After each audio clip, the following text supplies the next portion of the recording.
여러분은 성경에 닮고 싶은 인물이 있습니까? 나는 성경의 이 인물, 나는 이 사람 생각하면 내가 정말 그렇게 됐으면 좋겠다. 아니면 우리 자녀가 그렇게 되었으면 좋겠다 하는 그런 인물이 있으십니까? 저는 한때 성경의 인물, 좋아하는 인물 두 사람을 뽑아가지고요, 저의 영어 이름을 만들었던 적이 있습니다. 구약에서 한 명, 신약에서 한 명. 그래서 구약에서는 다윗, 나는 다윗과 같은 인생을 살고 싶다 그랬고, 신약에서는 그 바울이 감옥에 gat혀 있을 때 찾아가서 위로했던 인물 중에서 오네시모로라는 사람이 있거든요. 그래서 오네시모로. 그래서 제가 한때 영어 이름을 데이비드 오네시모로라고 썼어요. 그 정도로 내가 정말 성경을 그렇게 좀 쓰고 싶었다, 그렇게 담고 싶다, 성경의 인물을 담고 싶다라는 마음 때문이었습니다. 몇 년 동안 열심히 그렇게 썼다가 그 다음에 또 이름을 바꿨습니다. 아무튼 그런 이름들이 여러분 있을 겁니다. 우리 어른들이요, 어렸을 때 우리를 위해서 기도할 때 이런 기도 많이 하셨잖아요. 하나님, 우리 자녀가 머리가 될지언정 꼬리가 되지 않게 하여 주시옵소서. 그런 기도 진짜 많이 듣고 잘하셨죠. 저도 어렸을 때 생생합니다. 새벽 예배에 나가는 부모님께서 꼭 자고 있는, 저희는 이제 한 방에서, 그냥 시골집에서 한 방에 한 가족이 한 이불을 덮고 자는 그런 시스템이었거든요. 그래서 이제 새벽에 이제 나가시게 되면 일어나는 인기척이 느껴지죠. 그런데 그때마다 꼭 머리에 손을 올리고 기도를 하시는데, 하나님, 머리가 될지언정 꼬리가 되지 않게 하여 주시옵소서. 그렇게 기도를 하셨어요. 이런 것을 생각하면서, 그러면서 부모님들은 그런 기대를 했어요. 성경의 위대한 또 놀라운 어떤 그런 일을 감당했던 사람들과 같이 그런 인생을 살아야 된다, 그렇게 얘기를 했습니다. 그런 사람들이 아브라함, 모세, 또 요셉, 다윗, 엘리야, 다니엘, 에스라, 느헤미야, 또 우리 여자아이들 같은 경우는 너는 앞으로 에스더, 룻 막 이렇게 이제 그렇게 축복을 했었습니다. 대부분 하나님의 도구로 크게 쓰임을 받은 인물들이었고요, 어느 영역에서는 다 나름 지도자들이었던 사람들이죠. 쉽게 말해서 성공한 인물이다라는 것이었습니다. 교회를 다니는 사람들에게도 성공을 원합니다. 정말 그렇습니다. 풍족한 삶이고 자랑할 만한 삶을 원합니다. 재정적으로나 정서적으로나 안정이 되어 있어야 되고요, 주변에 좋은 사람들이 있어야 되고, 자신이 노력한 성과를 누리기를 원합니다. 나중에 자녀들은 좋은 회사에 들어가기를 원하고, 지도자의 자리에 있기를 원하고, 어떤 영역을 이끌어갈 그러한 전문가가 되기를 원합니다. 그들이 낸 업적은 많은 사람들을 윤택하게 하고 선한 영향력을 미치기를 원합니다. 게다가 그런 길을 걸어간 신앙인은요, 자신이 걸어간 이 길이 확고합니다. 흔들림이 없어요. 정도를 걸었다고 합니다.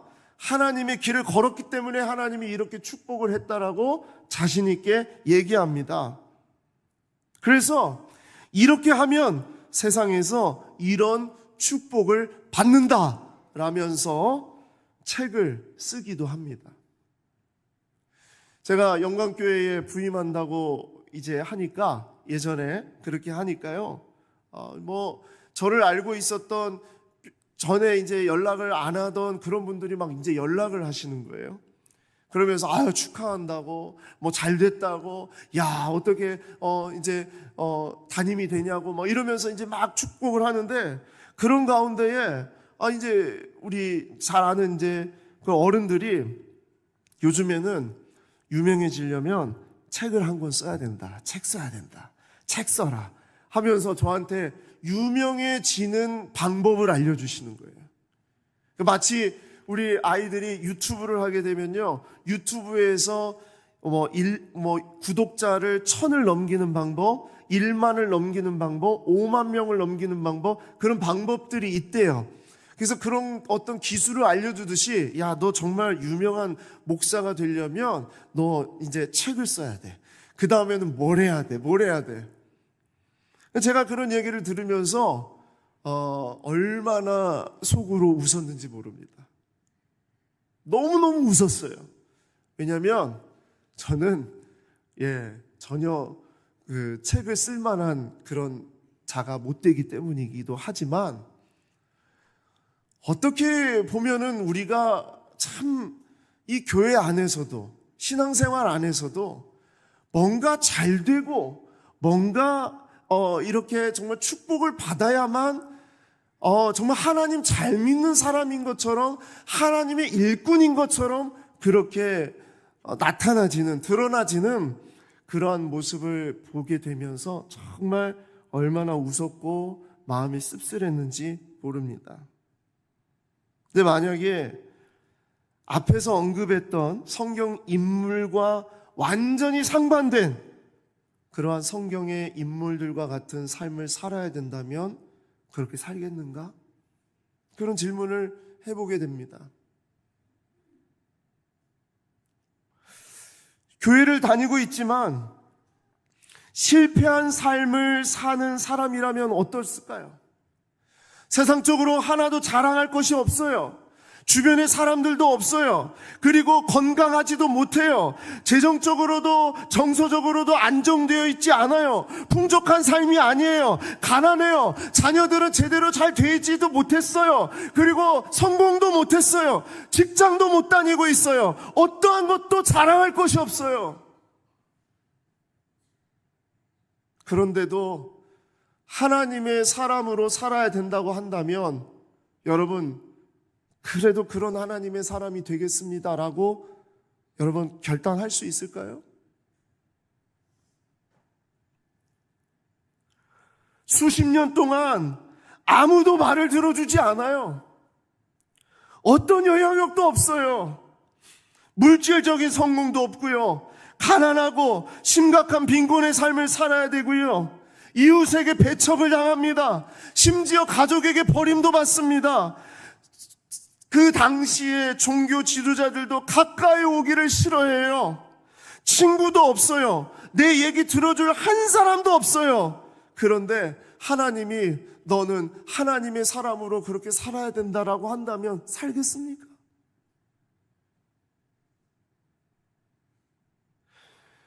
그런데 거기에다가 사람들이 들으려고 하지도 않는데 이 말을 가지고, 하나님의 말씀을 가지고 왕 앞에서, 지도자들 앞에서 그 듣기 싫은 소리를 계속 들으라면서 외쳐야 됐어요. 그리고 그 외침으로 인해서 감옥에 갈 것입니다. 구덩이에 던져질 것입니다. 심지어 집을 뺏기고 강제로 이주를 당하게 되는 그러한 핍박을 당하게 될 것입니다. 얼마나 우려야 될지 모르고요. 얼마나 외로울지 모릅니다. 그런데 그렇게 평생을 살아야 된다고 한다면, 여러분, 그러한 하나님의 사람이 그래야 된다고 한다면 여러분 그 길을 걸어가겠습니까? 내가 그렇게 살아야 된다면 그 길 걷겠습니까? 우리 자녀들에게, 자식이 그렇게 살아야 된다고 한다면 하나님 앞에 내어드릴 수 있겠습니까? 안 그럴 겁니다.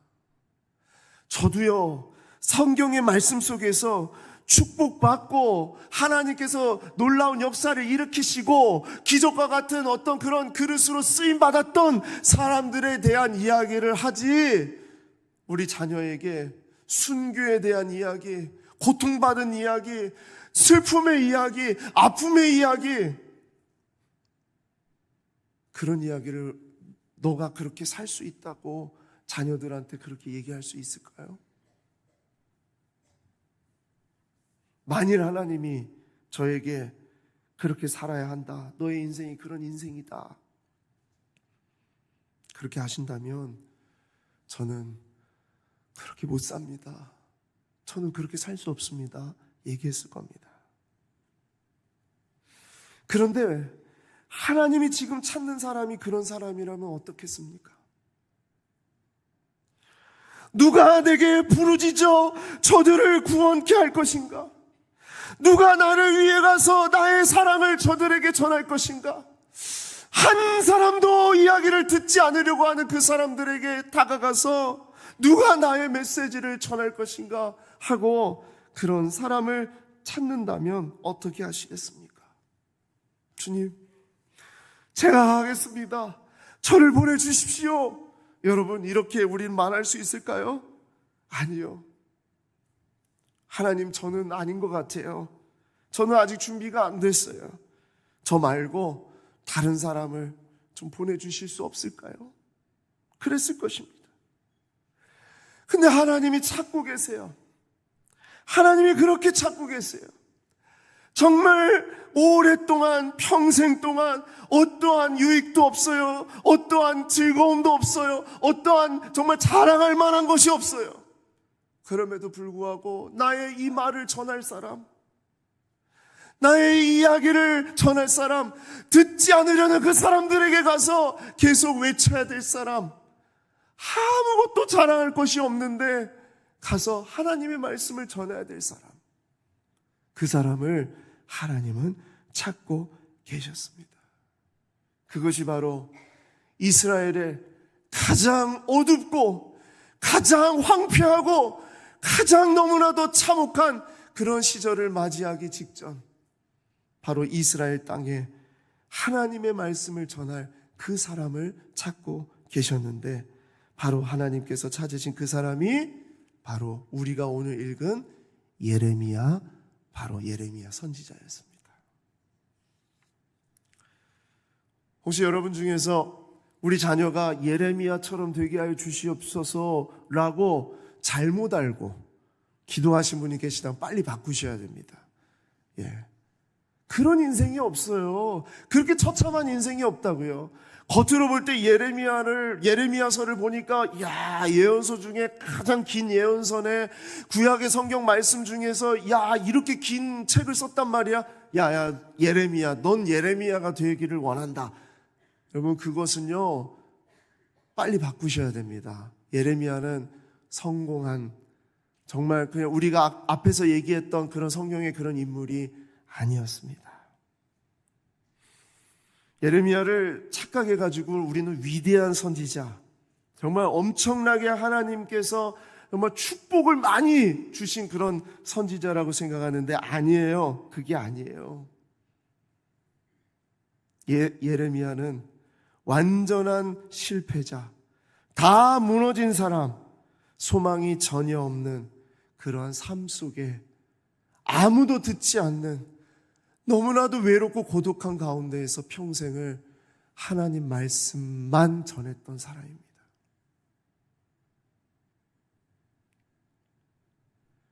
그런데 하나님은 그런 삶을 살았던 사람이 필요하셨어요.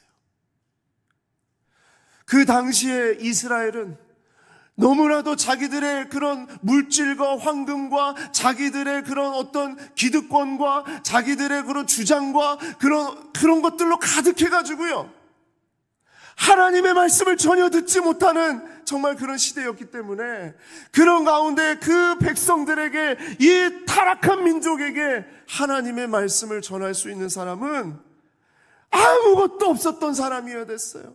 아무런 힘도 없었어야 됐고 아무런 권세도 없었던 사람을 하나님이 쓰셨다는 겁니다. 그래서 예레미야를 찾으셨습니다. 그렇기 때문에 세상적으로 바라볼 때에 예레미야는 실패한 사람, 소망이 없는 사람, 다 무너진 사람이지만 하나님의 눈으로 봤을 때에는 완전히 무너졌던 이스라엘 땅에 오직 정말 생명력 있는 하나님의 말씀을 전하는 유일한 한 사람으로 하나님은 예레미야를 사용하셨다는 거예요. 그래서 예레미야는 하나님의 시선으로 보게 되면요, 역사상 가장 성공한 하나님의 사람입니다. 그런 사람이 없어요. 다 빼앗기고 다 가난해지고 아무것도 자랑할 것이 없는 그런 인생이 죽을 때까지 하나님의 말씀만을 전하는 삶이었다는 거. 여러분, 그것은 정말 하나님에게 있어서 엄청난, 하나님의 관점으로 봤을 때 엄청난 축복이고, 그것이 진짜 성공이라는 것을 우리에게 얘기해주고 있는 것입니다. 실패와 막막한 인생 가운데 세상의 반대와 개인적인 성공에 개의치 않고 용감하고 신실하게 하나님의 말씀을 전했던 한 사람, 그 사람이 바로 예레미야다라는 것이에요. 예레미야는 다른 사람에게 없었던 두 가지를 가지고 있었습니다. 그 하나가 뭐냐? 하나님의 말씀을 가지고 있었습니다. 여러분, 이것이 이제 앞으로 우리가 예레미야를 우리가 붙잡으면서 우리가 이 말씀을 나누면서 우리가 절대 놓치지 말아야 될 한 가지는 바로 이것입니다. 하나님의 말씀입니다. 세상이 다 뒤집어지고요, 세상의 모든 것들이 다 변한다고 해도요, 하나님의 말씀은 절대 변하지 않고 하나님의 말씀만이 살아있는 말씀으로 우리의 삶을 이끌어 갈 것입니다. 그것을 예레미야가 우리에게 얘기를 해줄 것입니다. 그리고 또 예레미야가 가지고 있는 두 번째, 정말 예레미야가 가지고 있었던 것이 무엇이냐? 그것은 눈물입니다. 눈물. 예레미야는 정말 눈물을 많이 흘렸던 사람입니다. 눈물이 많았어요. 하나님의 말씀을 가슴에 담아서 눈물로 그 말씀을 전하는 종이었습니다. 생각해 보세요. 아무도 들으려 하지 않아요. 아무도 관심을 갖지 않는 그 말씀을 하나도 성공한 커리어가 없는 그 거지 같은 한 사람이 죽도록 목이 쉬도록 외치고 있다고 여러분 생각해 보십시오. 여러분, 눈물을 흘리지 않을 수가 없어요. 예레미야는 그렇게 눈물을 흘렸습니다. 여러분, 우리는 예레미야서를 묵상하면서 하나님, 나에게 눈물을 허락하여 주시옵소서. 여러분, 눈물이 있기를 소망합니다. 눈물이 있는 사람이 돼야 됩니다. 하나님의 마음을 담으면은요, 하나님의 말씀이 내 가운데 있으면 눈물을 흘리지 않을 수가 없어요. 눈물을 흘렸던 사람 예레미야. 그렇게 울며 불면서 말씀을 전했지만 나라가 바뀌거나 세상이 달라지는 것이 아니었습니다. 오히려 세상은 자기 멋대로, 자기 욕심대로 이 남유다는 완전히 그냥 패망의 길로 계속 걸어가게 됩니다. 그래서 저는 예레미야가 우리를 위로하고 격려하는 은혜의 말씀이라고 저는 그렇게 고백하고 싶습니다. 참으로 어렵고 답답한 이 시대에 어떻게 해야 할지 모르는 이 막막함 앞에서, 그리고 세속적인 유혹과 문화적인 우상이 주인이 되어가고 있는 이 시대에 우리의 삶이 어떻게 해야 되는지, 돼야 되는지 우리에게 정신 똑바로 차리게 만드는 말씀이기 때문입니다. 저는 이 시대에, 지금 우리의 시대에 저는 이러한 그리스도인을 하나님이 찾으신다고 봅니다. 여러분 보십시오. 한국 교회가 어떻습니까? 이 땅의 교회가 어떻습니까? 권력이 된 교회가 돼가고 있습니다. 교회가 권력이 되고 있어요. 기독교가 기득권이 되고 있어요. 기독교인이라는 것이 예수 그리스도를 믿는 그 믿음의 기독교인이 아니라 사람들과의 관계를 쌓기 위해서, 내가 어떤 명성을 나타내기 위해서, 어떤 인기를 누리기 위해서, 그리고 내 사업이 어떻게 잘 되기 위해서, 그래서 기독교인이라고.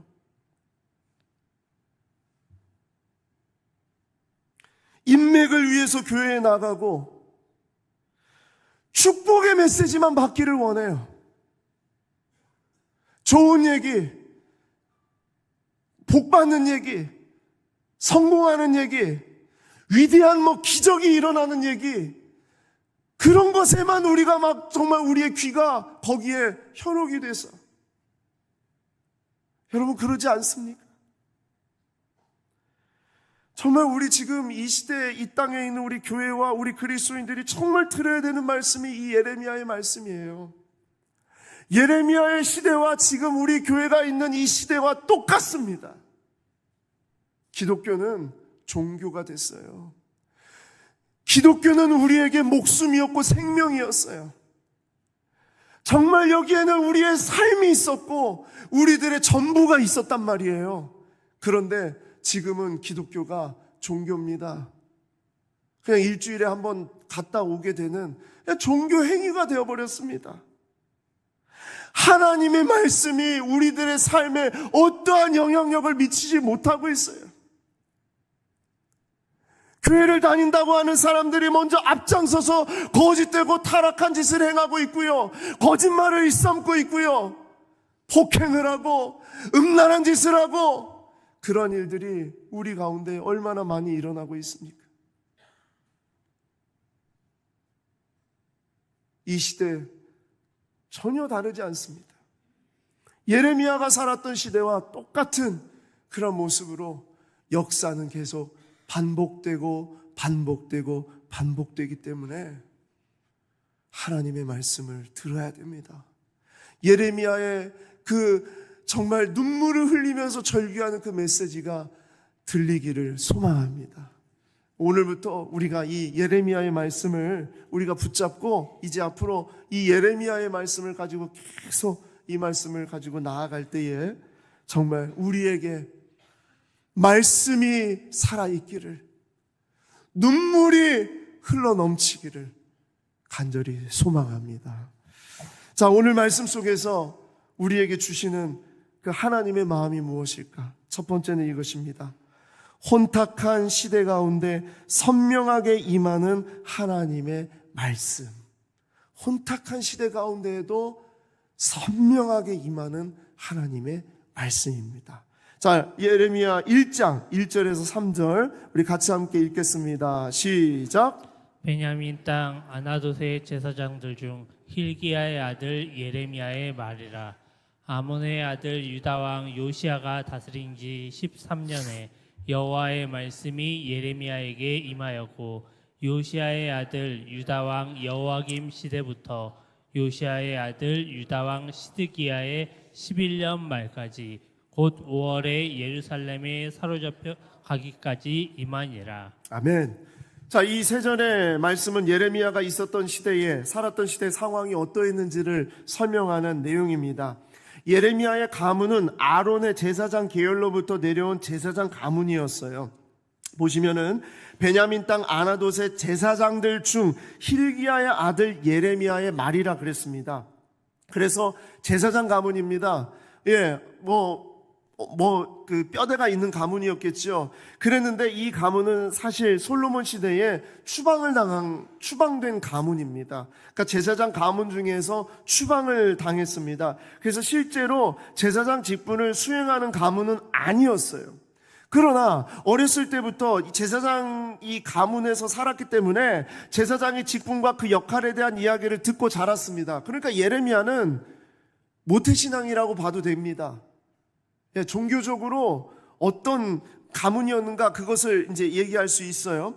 그런데다가 이 아나돗에 살고 있었다고 했는데 이 아나돗은 예루살렘에서 근접한 곳이었어요. 그래서 예레미야는 어렸을 때부터 예루살렘에서 행해지는 종교 행위를 잘 볼 수 있었던 그러한 사람이었습니다.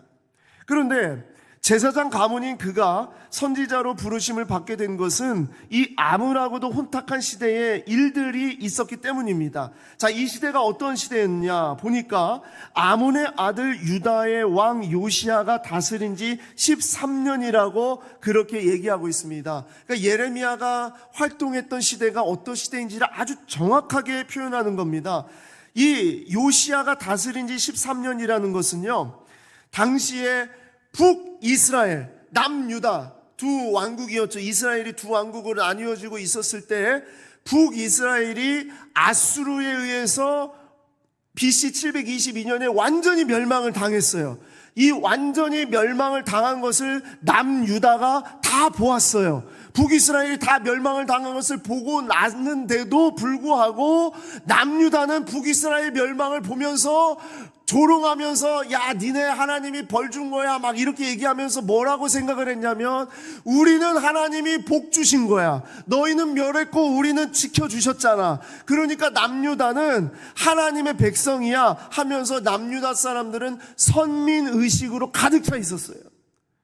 완전히 왜곡된 거죠. 하나님을 잘못한 거예요. 하나님은 북이스라엘을 치시면서 남유다가 정신 차리게 하신 거거든요. 그런데 남유다는 그것을 몰랐던 거예요. 왜 몰랐을까? 말씀이 없었기 때문입니다. 말씀이 없었습니다. 하나님의 말씀이 없었어요. 남유다에는 하나님의 말씀이 없었기 때문에 자기들 마음대로 해석을 해서 하나님이 남유다는 치시지 않을 거야 이렇게 생각을 하고 있었습니다. 그러면서 더 오히려 악한 행위를 하면서 하나님은 자기들을 지키신다고 자부했어요. 그런데 이 요시야 왕은 아몬의 아들이라고 그랬잖아요. 이 선대 왕이었던 이 아몬이요, 이 살해를 당해서 죽임을 당합니다. 그렇게 되면서 이 요시야가 8살에 왕으로 등극을 하게 됩니다. 이 어린 왕이 뭘 하겠습니까? 그래서 이 요시야 왕, 이 어린 왕은요, 이때에 아무것도 하지 못하고 그냥 그럭저럭 이렇게 나라가 진행이 됩니다.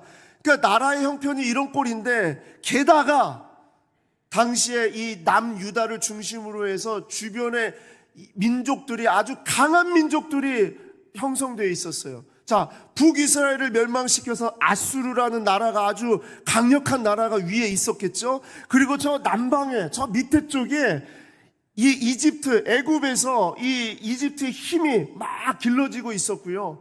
그리고 아수르의 힘보다는 못하지만 바벨론이라는 작은 신흥 나라가 조금씩 성장하고 있었습니다. 그러니까 이 주변에 이 남유다라는 조그만한 이 나라를 가지고 수많은 열강들이 지금 이렇게 딱 서 있었던 그러한 시절이었습니다. 그러니까 남유다의 지도자들과 왕들과 지도자들이 어떻게 하겠어요? 말씀이 없으니까, 하나님을 따르지 못하니까 뭘 붙잡겠어요? 열강을 붙잡겠죠. 힘을 붙잡는 겁니다. 어디에 줄을 서야 되는가? 어떻게 정치를 해야 되는가?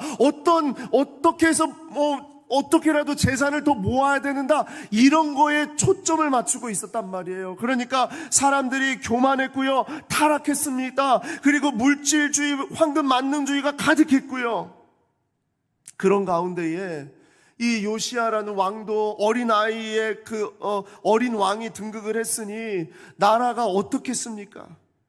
그런 가운데에 요시야 왕이 13년이 되었을 때, 왕이 되어서 13년이 되었을 때, 그때에 하나님께서 예레미야를 부르신 거예요. 그래서 그때부터 예레미야가 언제까지 하나님을 섬기고 이 선지자 역할을 했냐면, 오늘 말씀해 보니까 유다의 왕 시드기야의 11년 말까지라 그랬습니다. 그러니까 이 얘기는 뭐냐? 남유다가 바벨론에 의해서 완전히 멸망을 당할 그때까지 남유다의 선지자로 예레미야가 그렇게 서 있었다는 겁니다. 여러분, 예레미야가 어떠한 마음으로 그 나라를 바라보았겠습니까? 하나님의 말씀이 전혀 없는 나라, 우상을 숭배하는 나라, 완전히 정말 지도자들이 타락하고 음란하고 추악한 짓을 행하는 나라, 그리고 백성들이 교만에 떠는 나라, 하나님은 우리를 면하지 않을 거야 라고 말하는 그런 나라, 그러면서 주변의 열강들의 눈치를 보면서 아무것도 못하는 그런 나라, 그런 나라의 모습을 바라보면서 예레미야는 그 땅에 하나님의 말씀을 전하는 한 사람으로 서게 되는 겁니다. 정말 놀라운 것은 무엇이냐? 그렇게 혼탁하고 그렇게 추악하고 그렇게 완전히 바닥을 드러내는 그러한 삶이 이루어지는 나라이었음에도 불구하고요, 오늘 말씀해 보니까 그런데 그때에 여호와의 말씀이 예레미야에게 임하였다 그랬습니다. 저는 이것이 너무나 큰 은혜였어요. 중요한 것이 이것입니다. 혼탁한 시대, 격변의 시대, 하나님의 말씀이 전혀 없는 것 같은 너무나도 타락하고 추악한 그런 시대에도요, 하나님의 선명한 말씀이 그 땅 가운데 선포되어 진다는 것입니다. 하나님의 말씀, 하나님의 계획, 하나님의 약속이 아무런 소망이 없는 그 땅 가운데에서도 하나님의 말씀이 선포되어 진다는 것입니다. 여러분, 이것이 정말 은혜예요. 우리가 살아가고 있는 이 시대가 너무나 혼란스럽다, 혼탁하다, 격변의 세월이다, 정말 어떤 얘기를 들어야 될지 모르겠다, 답답하다, 우리 자식들 어떻게 키워야 될지 모르겠다, 정말 이런 이야기들이 정말 너무나 많이 나오는 그런 시대에 살아가고 있지 않습니까? 그런데 여러분, 이런 시절일수록 하나님의 말씀은 더 선명하게 우리 가운데 임하는 줄 믿습니다. 여러분, 그걸 붙잡으셔야 됩니다. 어떤 상황과 조건 가운데서도 흔들리지 않는 하나님의 살아있는 말씀이 있습니다. 그 말씀이 언제까지 들려졌다고요? 예루살렘이 사로잡혀 가기까지. 예루살렘이 사로잡혀 가기까지, 그들이 그렇게 멸망당할 때까지 여호와의 말씀이 임했다라는 것을 우리에게 말씀하고 있는 거예요. 시대가 우울하고 경제가 참으로 어려운 시절이 되어도 하나님의 말씀은 선명하게 드러나는 줄 믿습니다. 여러분, 우리가 살고 우리 자녀들 살리고 이 나라 이민족 살리는 길은요, 다른 거 없습니다. 하나님 말씀 붙잡는 것 밖에 없습니다. 다른 거 없습니다. 정말 거듭 말씀드립니다. 수천 년, 수백 년이 지나도 변하지 않는 정말 진리입니다.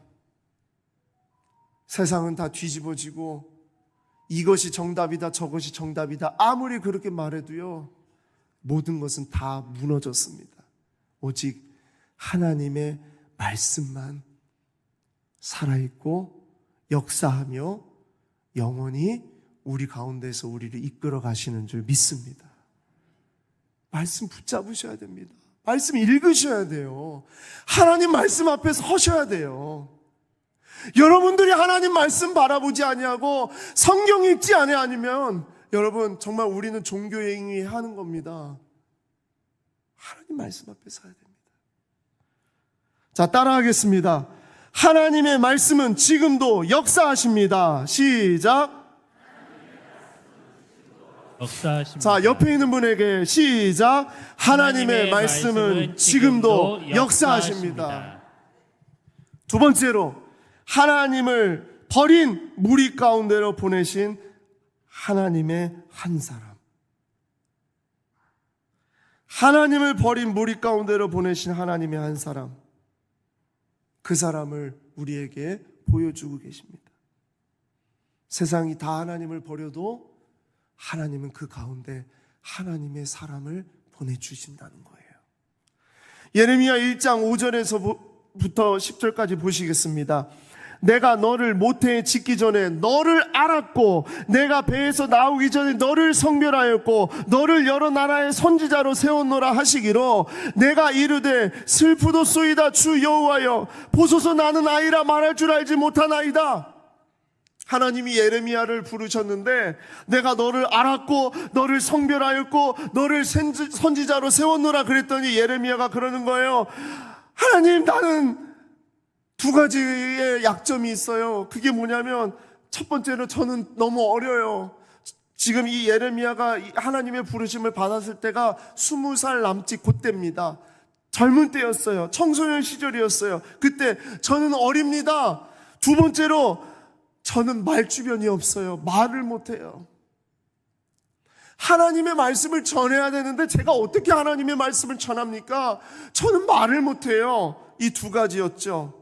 그러니까 그 다음에 말씀하십니다. 여호와께서 내게 이르시되 너는 아이라 말하지 말고 내가 너를 누구에게 보내든지 너는 가며 내가 내게 무엇을 명령하든지 너는 말할지니라. 너가 어떠함이 중요한 게 아니다. 너의 형편이 중요한 게 아니다. 너의 조건이 중요한 게 아니라 누가 너를 보냈느냐가 중요한 것이다. 내가 보낸다. 내가.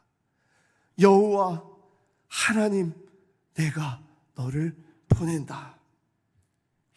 너는 그들 때문에 두려워하지 말라. 내가 너와 함께하여 너를 구원하리라. 너 절대로 혼자 놓지 않을 것이다. 내가 너와 함께할 것이다. 나 여호와의 말이니라 하시고 여호와께서 그의 손을 내밀어 내 입에 대시며, 자, 내 입에 대시며 여호와께서 내게 이르시되 보라, 내가 내 말을 내 입에 두어놓으라. 저는 우리의 삶이 이러기를 소망합니다. 보라, 내 입의 말을 내 입에 두어놓으라. 보라, 내가 내 말을 내 입에 두어놓으라. 우리의 인생이, 우리의 삶이 이렇게 되기를 소망합니다. 저 사람은 입만 열면 거짓말이야, 이게 아니고요. 저 사람은 입만 열면 짜증이야, 성질이야, 화내고 있어, 사람들을 힘들게 해, 그게 아니고요.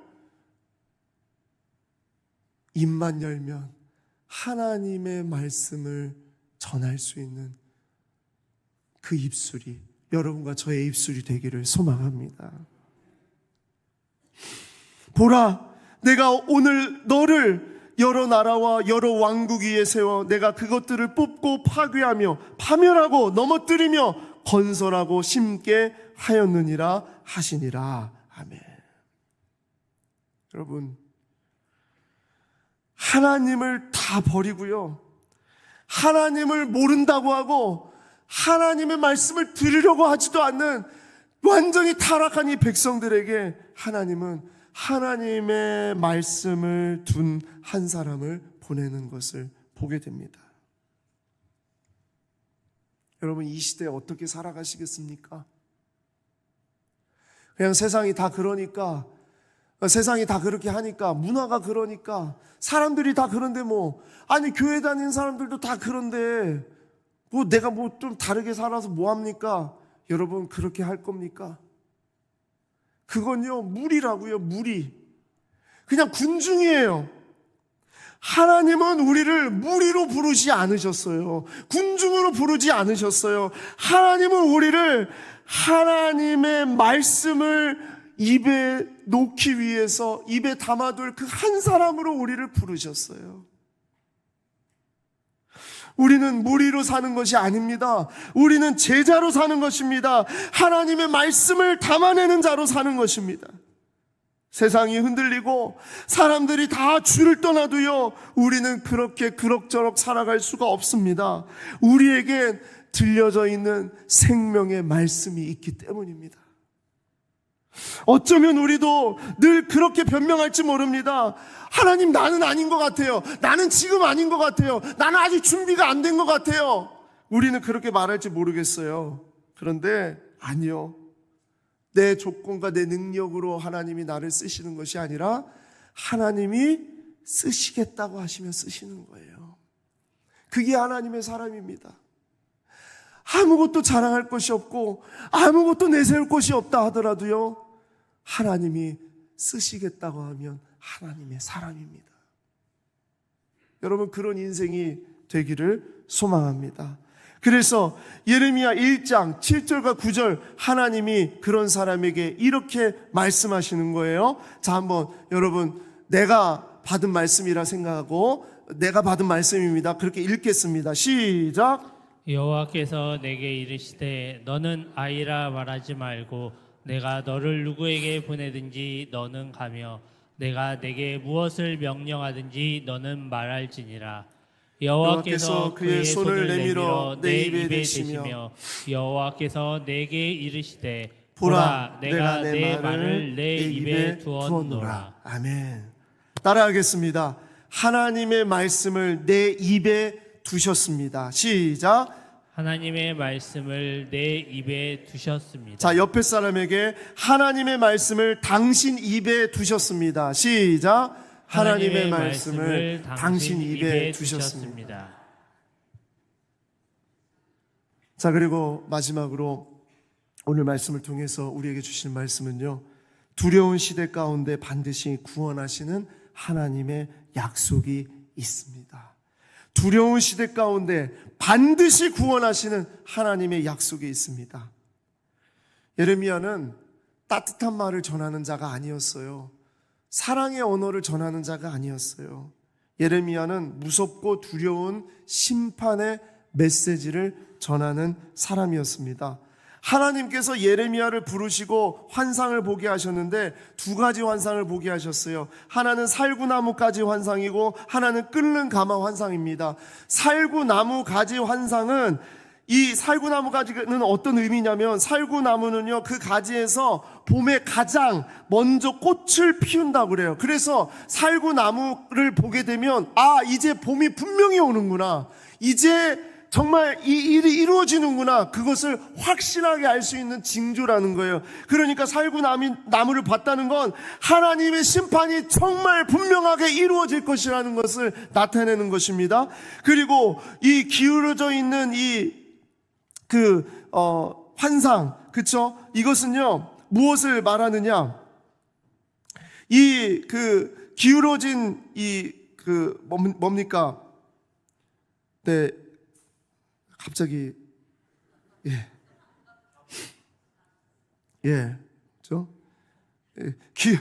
가마, 죄송합니다. 가마. 기울어진 이 가마의 환상은요, 이 끓는 가마가 기울어져 있어서 어떻게 기울어져 있냐?